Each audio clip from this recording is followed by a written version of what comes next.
Fala meus guerreiros, aqui abaixo eu vou deixar o link aqui de alguns livros que eu vejo que são de extrema importância aí para a evolução de vocês. Caso queiram, só clicar no link e vai direcionar lá para a página de vendas, beleza? Tamo junto, se inscreve no canal, deixa o like, compartilha e para quem tá na evolução aí, nos vemos no topo da montanha, queridos. É nóis. Todo sentido, cara, você faz todo sentido, porque quando você tem uma experiência que ela muda a tua vida, cara, você consegue saber o teu real potencial. E aí para pra pensar, se eu não tivesse sido esse cara entre aspas fora da lei, de tipo assim, não vou me contentar com as normas sociais que as pessoas estão falando pra mim, que eu troquei ideia com alguns competidores meus, cara, tá maluco, cara, que você vai fazer isso, tá doido, não vai dar certo. Quantos deles fizeram o que eu fiz até agora? Depois de ter esse tempo todo? Nenhum. Tá ligado? Por quê? Porque, tipo assim, eu falei, foda-se, eu não vou ouvir o que estão falando, eu acredito no que eu tô fazendo. A história dos sapos, né? Surdo. Exato, vou lá e vou fazer. Verdade. Exato, tem aquela parada também, né? Aquela frase antiga, acho que é do século XVII, né? De que todo mundo tava achando que todos eram loucos, mas só porque eles não estavam ouvindo o barulho do som, o barulho da música. Então, ou seja, todo mundo que tá sendo taxado como louco porque ele não tá ouvindo o barulho da música. É a mesma coisa. Então, timidez, por exemplo. Já que a gente tá falando de confiança, tá? Uhum. O cara tímido, ele tem uma certa vantagem ou não, assim, na hora do game, falando do game? Eu acredito que uma boa parte da timidez ela é gerada por dois efeitos. Número um, o efeito trauma. Muitas vezes o moleque que é tímido é aquele cara que teve um trauma na adolescência, seja na escola, de alguma pessoa. Porque, mano, criança é foda, né, cara?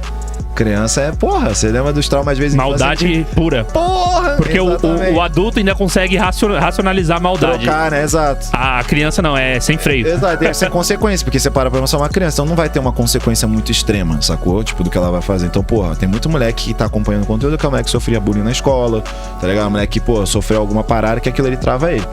Então é muito por trauma e eu acho que também é excesso de ego, que você para pra pensar, o cara que é tímido, ele acha que tá todo mundo olhando pra ele. Sendo que ninguém tá olhando pra ele. Tipo, na cabeça dele tá indo, tipo, que eu vou chegar aqui, chega na mina na balada. Aconteceu, uma boa parte da minha vida, eu passei acho que 2014 até mais ou menos 2019 só dando treinamento presencial. Então eu via vários anos que eu chegar na mina ali, não vou porque eu vou chegar nela na frente da outra mina. Eu falei, cara, você acha que a mina tá preocupada com isso aí, velho? Não tá nem aí. Não, e aí o cara vai criando uma parada na cabeça dele, que tipo, na cabeça dele vai chegar na mina pra trocar ideia com ela. E aí ele vai conversar com ela, ela vai, sei lá, jogar um copo de água na cara dele, aí o DJ vai parar a música, vai todo mundo parar a balada, vai começar a apontar o dedo pra ele, ouvindo, tipo, zoando ele. Então eu acredito que, tipo, quando você consegue tirar essa ideia de que você não é assunto, sacou? Né? Tem uma frase que eu gosto muito que é o seguinte, né? Você pega um exemplo, né? A Betty White, uma mulher que era muito grande, morreu, né? Não fazem nem um mês. Então, pra ficar mais fácil pra quem não sabe quem é a Betty White, pega a Marília Mendonça. Cara, ninguém mais tá falando da mulher, velho. E aí, tipo assim, o exercício que eu faço é um exercício muito interessante. Você fala assim, cara, imagina de que uma hora ou outra você vai chegar ao teu dia de você empacotar. Aí você fala, porra, dessas pessoas que eu me importo, quantas dessas pessoas vão realmente, quando estiver lá, quando morrer, vão estar lá? E aí você adiciona mais um fator. E se estiver chovendo? Quantas pessoas realmente vão estar lá por você, tá ligado? Aí você vai parar pra pensar que, tipo, seu nível de percepção do que realmente é importante de um funil vai fazer aqui, ó. Então você fala assim, tipo, você não é assunto, tipo, ninguém tá nem aí. Porque o problema não tá em você ser tímido, tá? De como você lida com a rejeição, por exemplo. De como você vai lidar. Por exemplo, você é otário. Eu falo, suave, cara. Porque muito cara tem esse medo de conflito, de outra pessoa vir te tirar, vir te zoar. Sendo que a maioria das vezes só vai ser um defeito, tipo, dependendo de como você vai. Se você vai reagir ou se você vai responder. E pode ser uma vantagem? Exatamente. Então, por exemplo, você vai reagir aí, você, tá me zoando porque... Aí o outro cara fala, e aí? Mas o excesso de ego não pode ser uma defesa contra isso também? Porque um ataque, por exemplo, uma rejeição, quer que seja, que... Onde eu quero chegar? Por exemplo, isso é associado ao ego também. O cara que é rejeitado, o cara que às vezes é tímido, ele tem medo de como o ego dele vai se sentir em virtude daquilo, que consequentemente será uma diminuição. Uhum. Então, se o cara tiver um ego excedido, aumentado, digamos assim, então, entre aspas, ele tem valor também pra aguentar. Como no seu caso, você falou, se o cara me chamar de trouxa, eu falo, beleza. Não, porque eu acredito que o ego ele é um veículo, né? Ele é um veículo que te leva de A pra B.